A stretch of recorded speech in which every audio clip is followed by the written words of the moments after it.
오늘 말씀 에스겔 37장 15절에서 17절 말씀입니다. 에스겔 37장 15절에서 17절 말씀입니다. 우리 함께 한 목소리 읽습니다.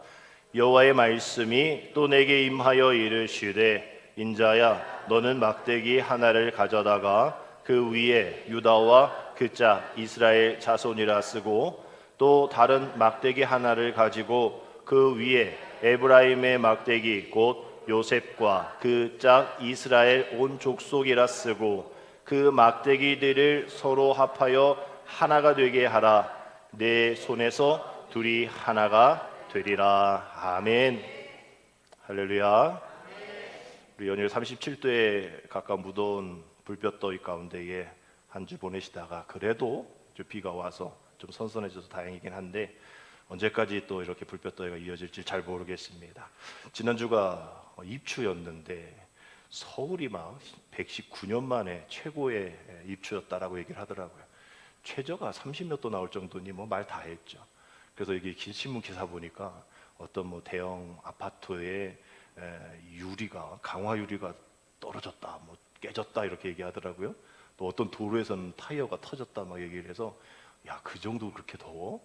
200도의 것도 유지하는 강화 유리가 그렇게 깨진단 말이야? 생각해 보니까 뭐 그게 뭐 40도 뭐 이렇게 해가지고 깨진 게 아니겠죠. 아마 금이 가 있고 그 안에 좀 틈이 있어서 아마 깨졌으리라 생각하고 타이어도 제대로 잘 점검 안 했기 때문에 터지지 않았을까. 이렇게 우리는 평상시에는 잘 몰라요. 우리 믿음도 신앙도 우리 인격도 마찬가지가 아닌가 생각합니다. 보통일 때는 상관없지만 우리 위험에 처했을 때 어려움 만났을 때 마귀에게 틈을 주지 말라는 말씀 있는 것처럼 그 틈 안에 들어오는 거예요. 그 틈 안에 200도를 견디는 강화 유리가 뭐 40도 때문에 깨질 리가 없죠. 이미 깨져 있고 틈새에 악한 그런 생각들, 우리의 마음 이런 것들이 자리 잡고 있어서 문제가 되어지는 거죠. 이런 뭐 자연 현상을 통해서 또 우리가 또 배워야 하고 또 교훈되어야 될 일들을 우리가 기억하면서 이 무더운 날씨 가운데서도 날마다 건강 유의하면서 우리 주님 맡겨주신 사명 잘 감당하시기를 주님의 이름으로 축복합니다. 오늘은 8월 둘째 주인데 여러 개의 기념주일이 섞여져 있습니다.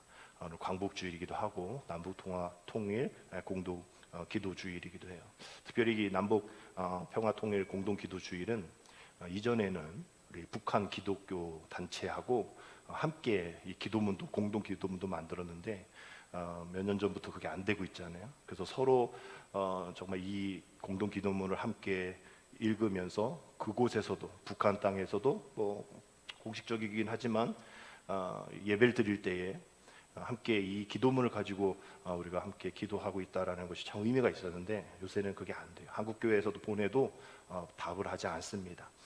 여튼 북한 선교 주일이기도 하고 우리 세 가지의 선교 기념 주일이 있는데 뭐 하나님께서 이 일제 식민지 통치에서 우리 믿음의 사람들의 기도를 들으시고 또 순국 선열의 그 피와 땀을 보셔서 우리에게 해방을 주신 그 구원의 복을 우리에게 주신 것에 대한 감격 또 감사를 또 기억하면서 우리가 책임져야 될 일들을 또 책임지기 위한 기념주일이죠.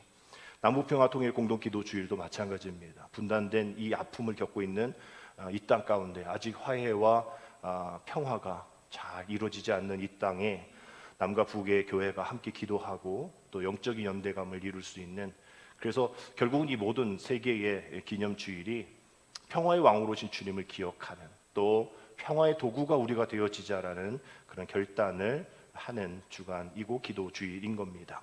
왜냐하면 역사의 주인은 하나님이시기 때문이죠.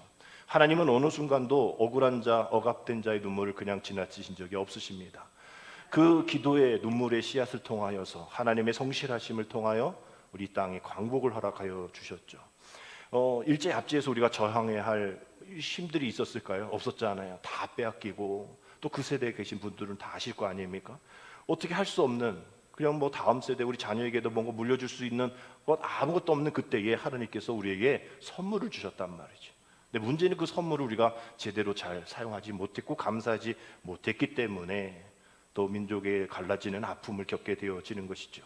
결국은 참 주인을 만나고 그 선물을 주신 주님께 감격하면서 우리가 그렇게 믿음으로 나아갔다면 아마 지금 더 좋은, 또 다음 세대도 더 좋은 세상으로 만들 수 있었을 텐데 그러지 못하였지만 그럼에도 불구하고 또 우리 한국의 교회의 부흥을 통하여서 지금 이 땅 이민족이 그나마 이렇게 아름답게 하나님 은혜 가운데 살아가고 있는 것 정말 감사하다 생각을 하게 됩니다. 이 모습을 통하여서 우리는 성경의 이스라엘 백성들을 함께 살펴보게 되어지죠. 이스라엘 백성들도 결국은 종되었던 그 노예 생활 속에서 자유를 허락하여 주셨단 말이에요. 하나님께서 해방을 허락하여 주셨을 때에 출애굽의 가장 큰 목적은 뭐 거기가 너무 협소해서도 아니죠. 또 그곳의 노예 생활 뭐 너무 강압적이어서도 아닙니다. 사실 누릴 거 다 누렸고 먹을 거 다 먹었고 출애굽하면서 불평했던 게 그거잖아요. 이 사막에서 지금 내가 뭘 먹어? 애굽에 있을 때가 더 좋았어. 오이도 먹었어. 뭐 이러면서 채소도 먹었어. 이러면서 불평했거든요. 그 노예 생활이 오히려 더 쉬웠다라는 것이죠. 그래서 결국 출애굽의 목적은 더 잘 살기 위함도 아니고 너 노예 생활이 힘들고 협소하고 뭐 자녀의 미래가 없어서도 아니라 출애굽의 가장 큰 이유는 예배잖아요. 예배할 수 없는 상황 속에서 하나님 그냥 내버려 두지 않으신 거죠. 그래서 하나님은 예배하기 위해서 그 출애굽을 시켰고 그 광야 속에서 훈련을 시켰고 그리고 하나님께 가나안 땅으로 인도해서 그곳에서 예배를 드리게 하셨단 말이죠. 근데 이스라엘 백성들이 그 모든 것을 겪었음에도 불구하고 하나님께 예배드리는 것이 뭐가 중요해라고 여기는 거예요. 하나님의 그 목적으로 세워주셨음에도 불구하고 말이죠. 그래서 교만하게 되죠. 그래서 바벨론 포로에 잡혀가게 되어지는 아픔, 그래서 그 예배드리는 성전이 다 무너지는 아픔을 겪게 됩니다. 그래서 바벨론의 강가에 앉아서 시온을 기억하며 울었던 그 말씀이 시편 137편 1절이잖아요. 우리가 바벨론의 여러 강변에 거기에 앉아서 시온을 기억하며 울었도다. 당시 포로 기간에 이 찬양이 기쁨의 찬양은 아니었을 거예요. 잃어버린 신앙에 대한 회개, 또 하나님의 백성이라는 정체성은 있지만 또 그것에서 잘 지키지 못했던 처절한 몸부림, 그런 슬픔의 애가였을 겁니다. 이 눈물의 애가가 있었기 때문에 다시 한번 하나님은 회복시켜 주셨고 다시 새로운 참 기쁨의 노래를 부를 수 있게 된 것이죠. 결국 복 있는 사람은 누구인가?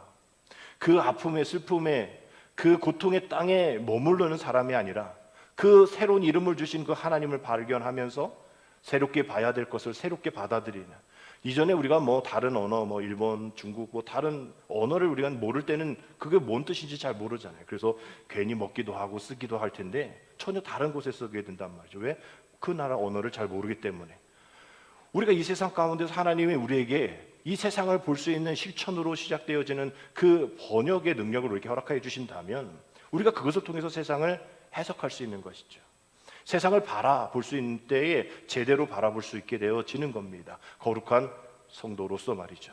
우리가 그것을 번역해내는 힘이 없기 때문에, 번역하려는 애씀이 없었기 때문에 그저 짐작으로, 그저 경험으로 옛날에 그랬으니 우리는 그래야 돼 라면서 살아갔던 우리들의 모습이 있었던 겁니다.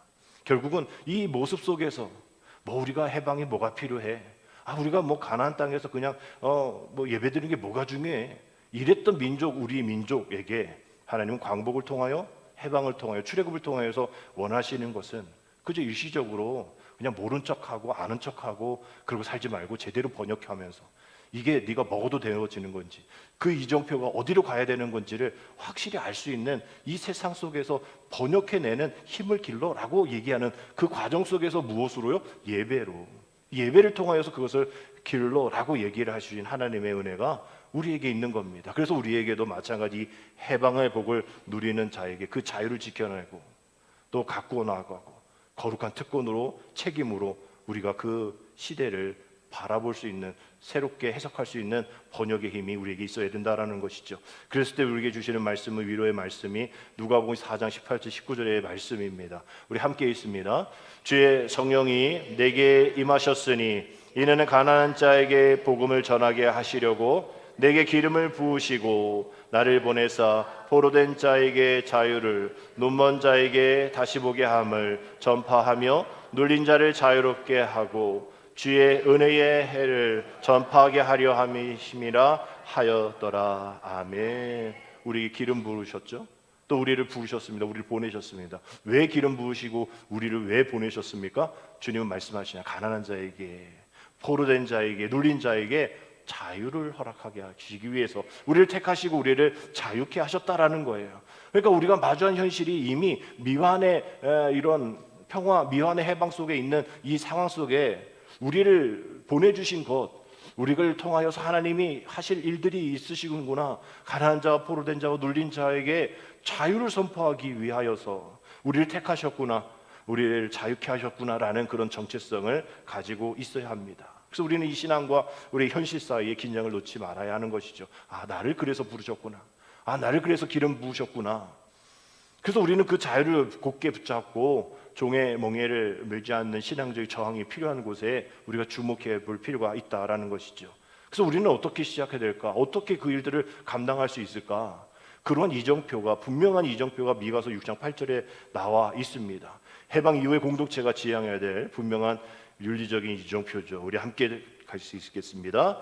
사람아, 주께서 선한 것이 무엇임을 내게 보이셨나니 여호와께서 내게 구하시는 것은 오직 정의를 행하며 인자를 사랑하며 겸손하게 내 하나님과 함께 행하는 것이 아니냐. 아멘. 여기 세 가지 얘기하잖아요.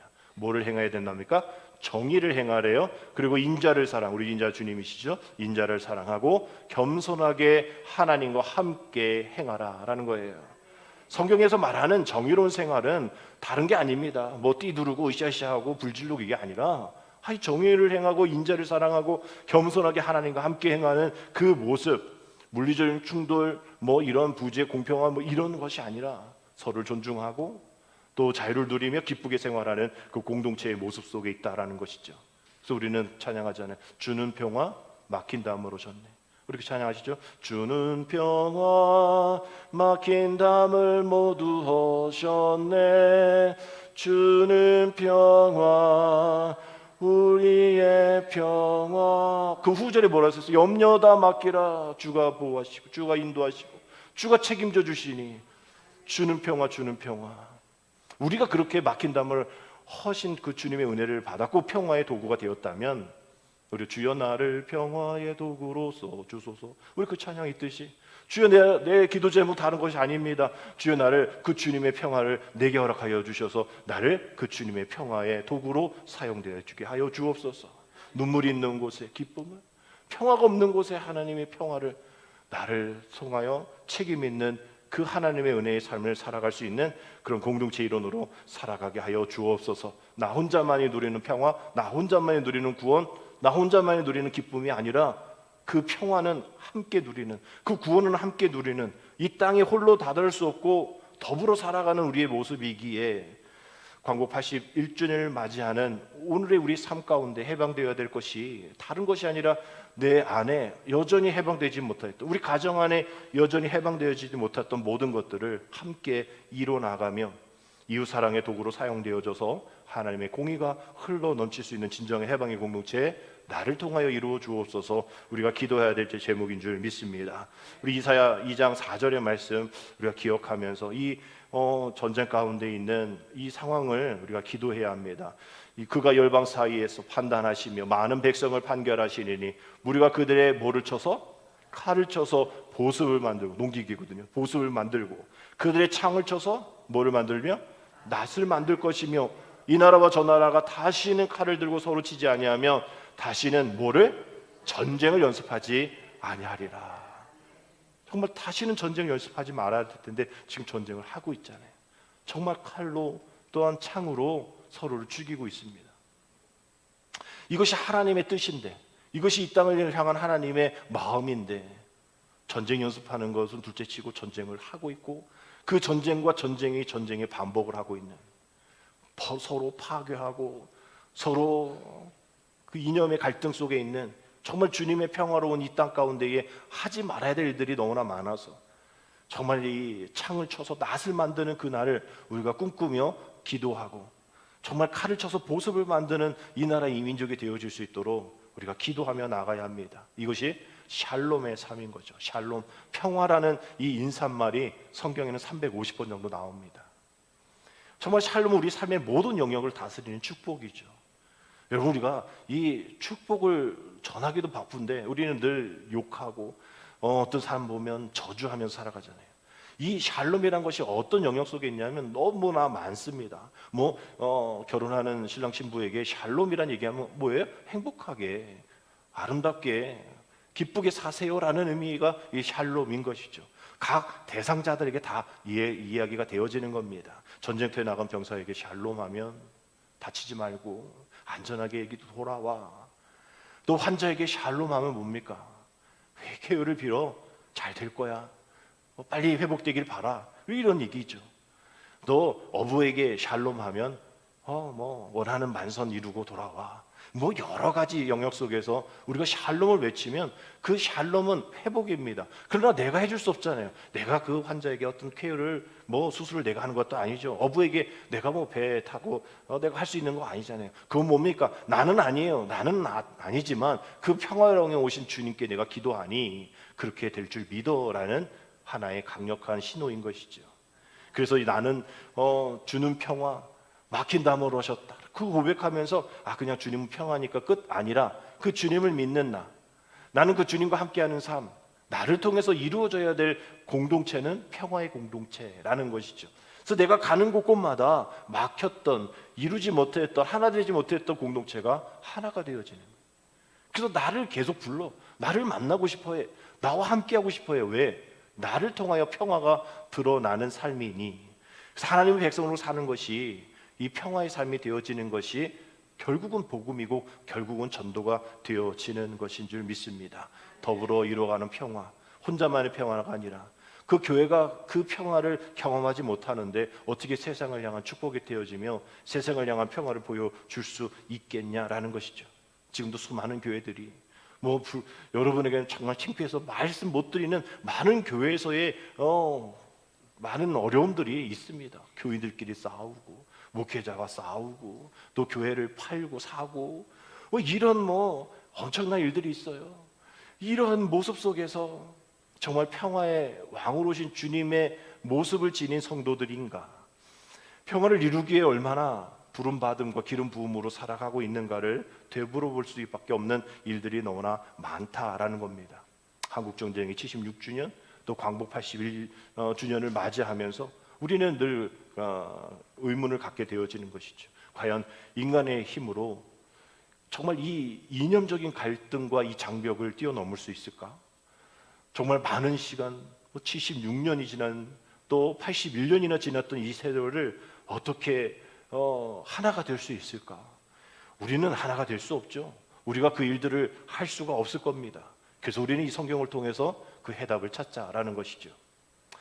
우리가 이스라엘 백성들, 특별히 유대인을 볼 때는 우리나라와 좀 비슷한 구석이 좀 많습니다. 두 나라 모두 압제받은 역사적인 경험들이 있고요.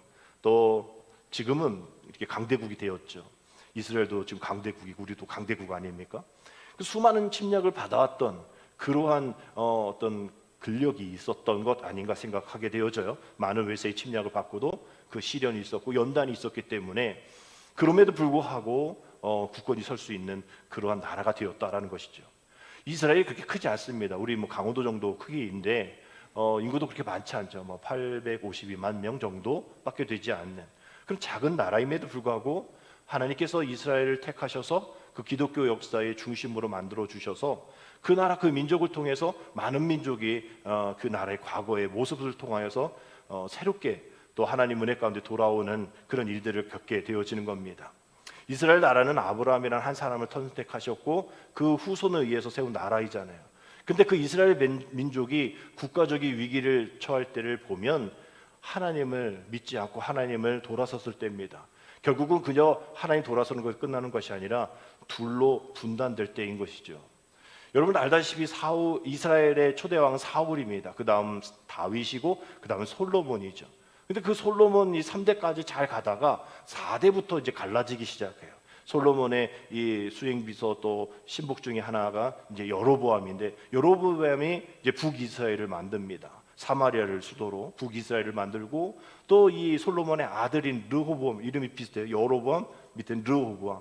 이 두 사람에 의해서 밑에는 예루살렘을 수도로 유다, 남유다가 생깁니다. 그래서 4대째 통일왕국 시대에서 분열왕국 시대 4대째부터 이제 갈라지기 시작합니다. 그래서 북이스라엘 남유다 서로 싸우고 있는 거예요.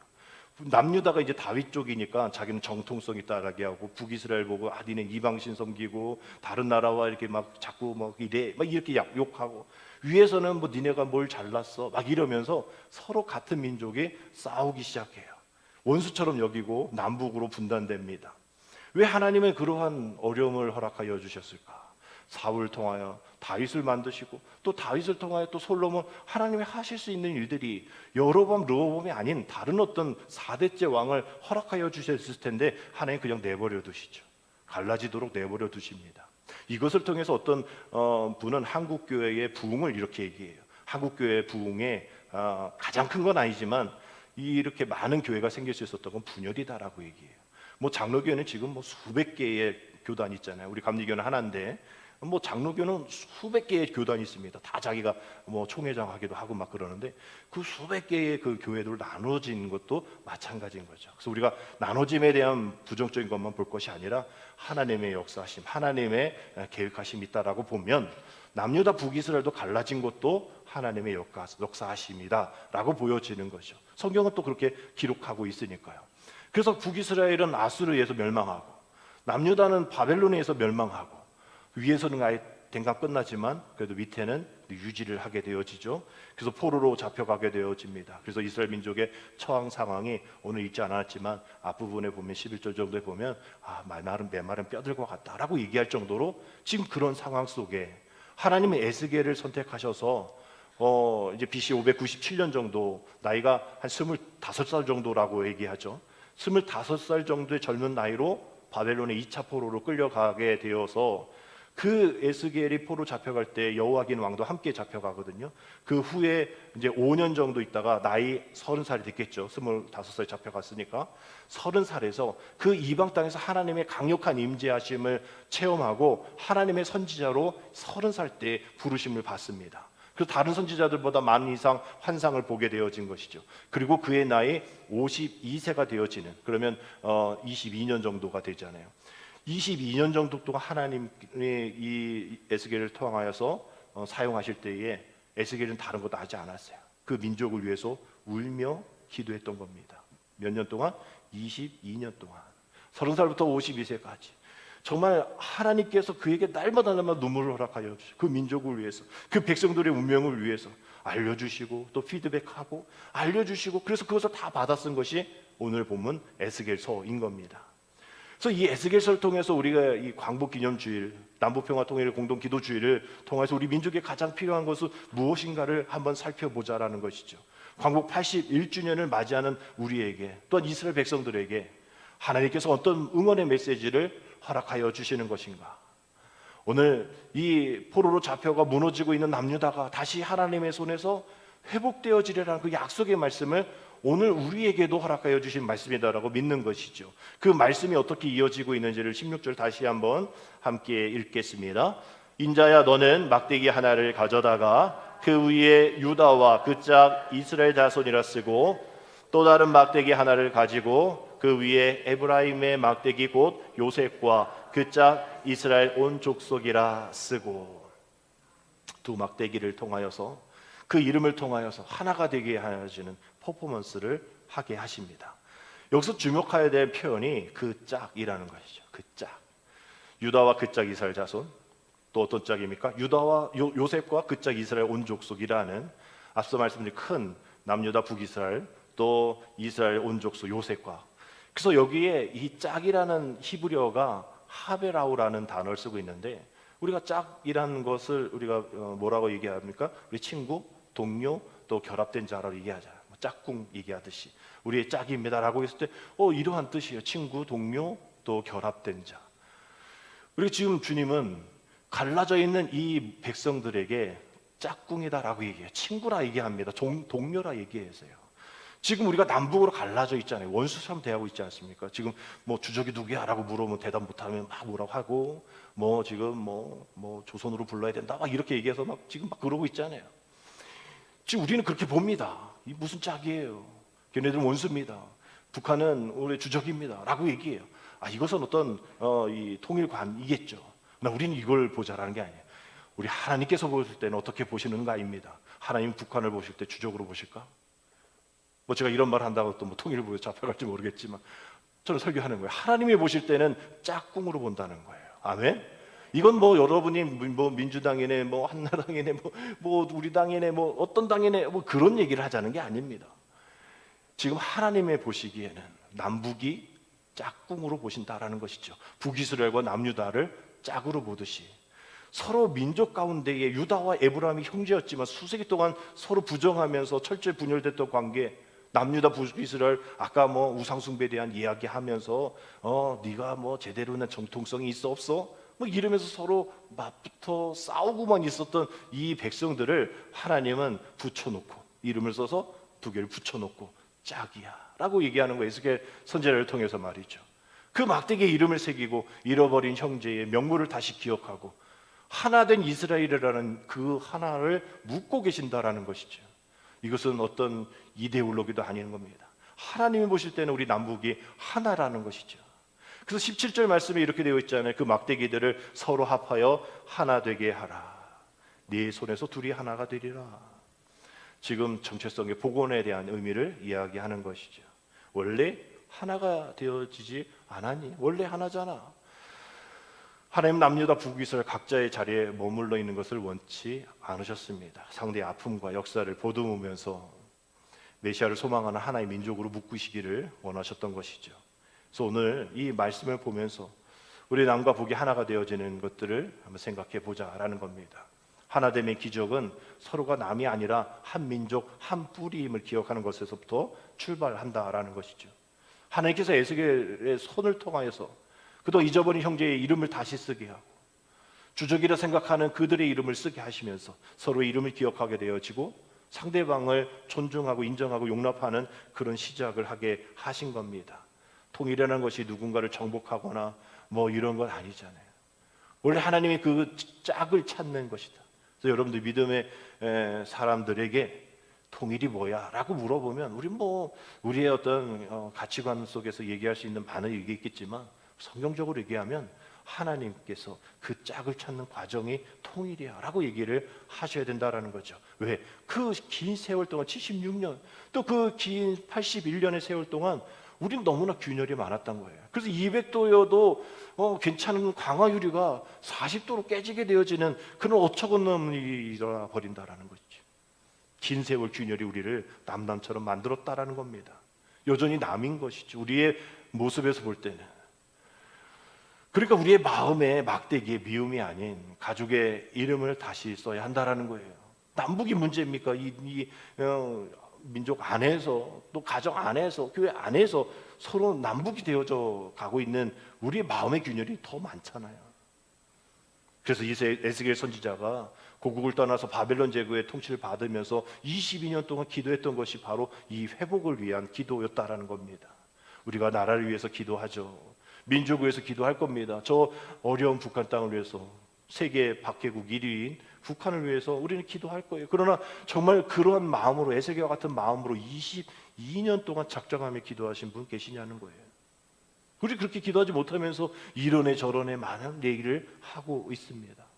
나라와 민족을 사랑한다면 기도해야죠. 22년 정도는 기도해야 합니다.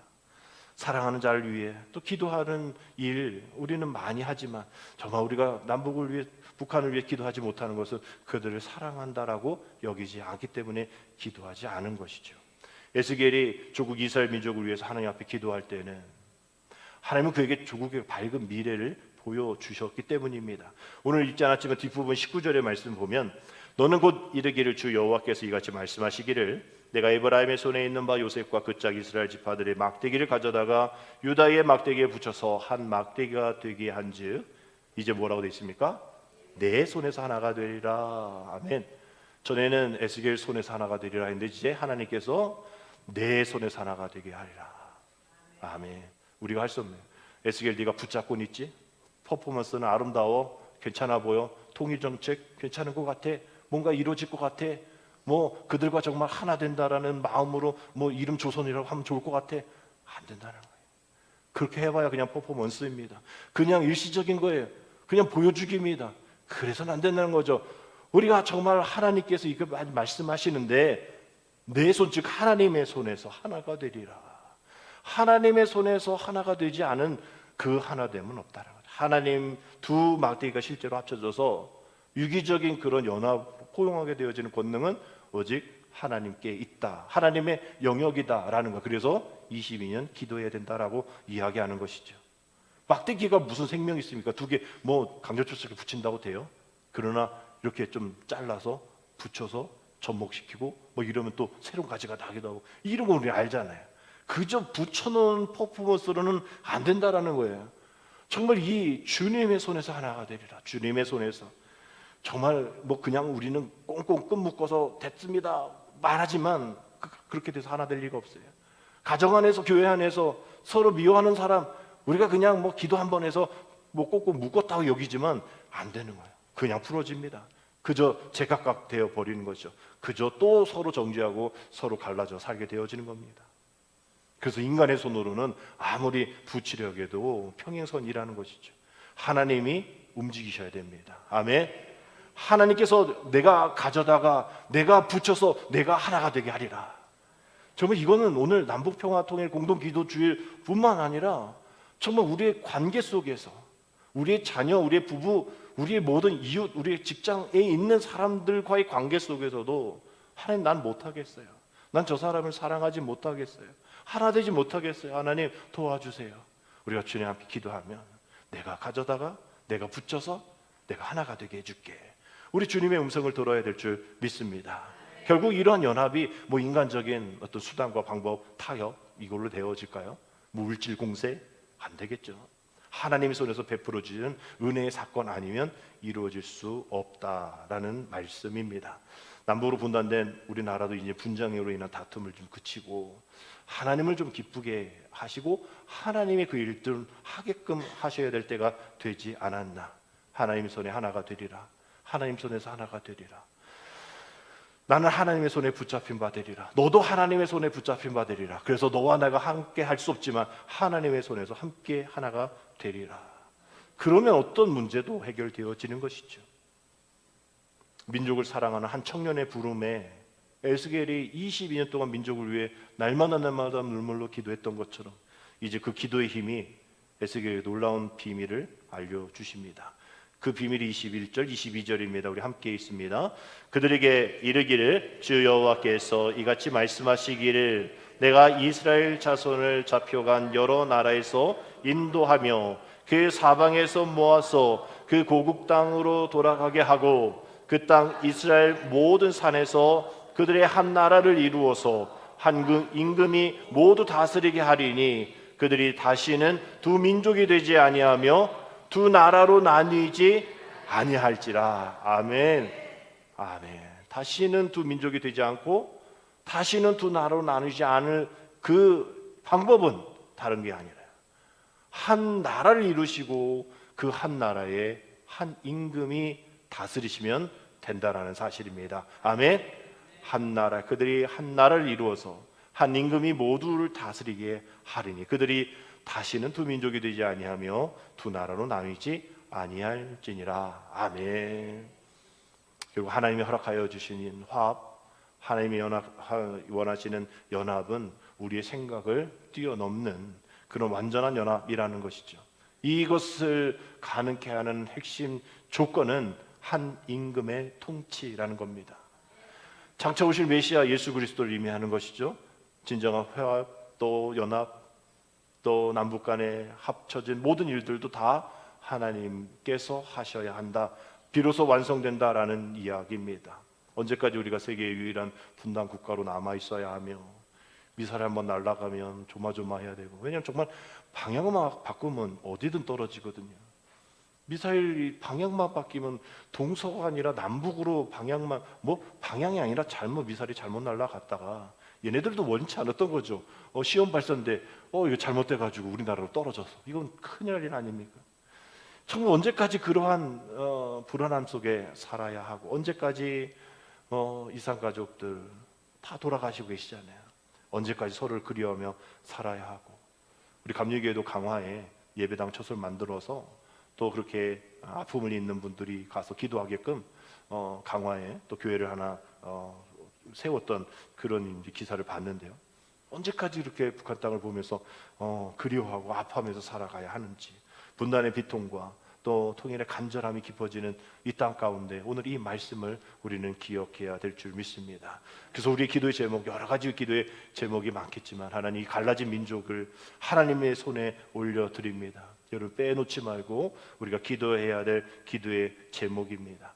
우리가 정말 주님 앞에 두 개의 막대기를 들고 서 있죠. 그러나 우리가 그것을 아무리 묶어도 되지 않을 때 우리 그것을 가지고 주님의 손에 올려드려야 한다라는 거죠. 이 갈라진 막대기를 주님께 가져왔습니다. 이 갈라진 이 사람과 이 사람, 갈라진 나와 그 사람, 갈라진 우리 교회 안에서 이 사람과 이 사람 주님 앞에 갖고 왔습니다. 주님 이름 썼습니다. 주님 내가 하나가 되지 않습니다. 어떻게 해봤는데 이렇게 해봤는데 안 됩니다. 주님 손에 하나가 되게 하여 주옵소서. 우리가 드려야 될 기도의 제목입니다. 그래서 그렇게 우리 안에 꽁꽁 싸매겨 있는 철조망들, 마음속에 견고하게 되어진 이 미움과 무관심이라는 철조망을 제거하여 주옵소서. 이제 싸우지 않게 하여 주옵소서. 우리는 기도해야 돼요. 어떤 기사에 보니까 북태평양의 한 부족에서 서로 싸우는데 두 가지 방식으로 싸운대요. 그것을 포트레치라는 그러한 관습이 있다고 합니다. 포트레치라는 관습이 있는데 어떻게 싸우냐면 하나는 큰 선물 공세로 싸운대요. 그러니까 선물을 받아요. 그럼 상대방에게 더 큰 선물을 주는 겁니다. 그래서 계속 그것을 해가지고 결국은 더 큰 선물을 못하면 지는 거래요. 재밌어요. 그러한 싸움들. 근데 그 싸움이 과열돼서 이제 두 번째 재물 파괴 싸움으로 번진답니다. 처음에는 그냥 화단에 꽃을 꺾었겠죠. 너 뭐 하는 거야? 이러면서 그때 그 다음에 이제 거기에 있는 나무를 팼겠죠. 그래? 그러면 이쪽에는 그 나무를 베지 않고 그 나무를 불태웁니다. 그래? 그럼 이쪽에서는 이제 집을 불태우고, 이제 이쪽에는 아들을 죽이고, 여기는 아내를 죽이고, 그러한 처음에야 재미있는 선물 공세의 싸움으로 갔다가 이제 그 포트레치라는 두 번째 방식에 서로 죽이고, 서로 것을 빼앗고, 또 불태우는 그런 이상한 싸움을 가고 있는 그 북태평양 한 그 부족이 싸우는 그 모습이 지금 이 시대 가운데에 어처구니없는 그런 싸움으로 번지고 있지 않습니까? 우크라이나에서, 이란에서, 그리고 분단된 이 땅 가운데서도 계속 그렇게 과열되어지는 싸움, 그렇게 하지 않아도 되어지는 싸움들이 너무나 많다라는 것이죠. 여전히 우리 미움과 무관심의 철조망을 걷어내지 않은 상태에서 뭔가 하려니까 안 되는 거죠. 결국 오늘 이 에스겔 말씀을 통해서 우리에게 주신 하나님의 말씀을 기억하면서 다시 한번 예수 그리스도의 사랑으로 통치하는 하나님의 나라, 그 하나님 나라를 이끄시고 인도하여 주시는 한 임금인 그 하나님만을 붙잡으면서 우리 거룩한 통일의 비전을 품고 우리도 평화와 오신 주님을 바라보며 더 이상 보복과 응징과 또 불신과 증오의 벽을 계속 쌓지 말고 모든 관계가 다시 한번 회개와 용서로 또 연합과 통일을 통한 평화의 길로 나아갈 수 있도록 주님 안에 하나 되게 하여 주옵소서.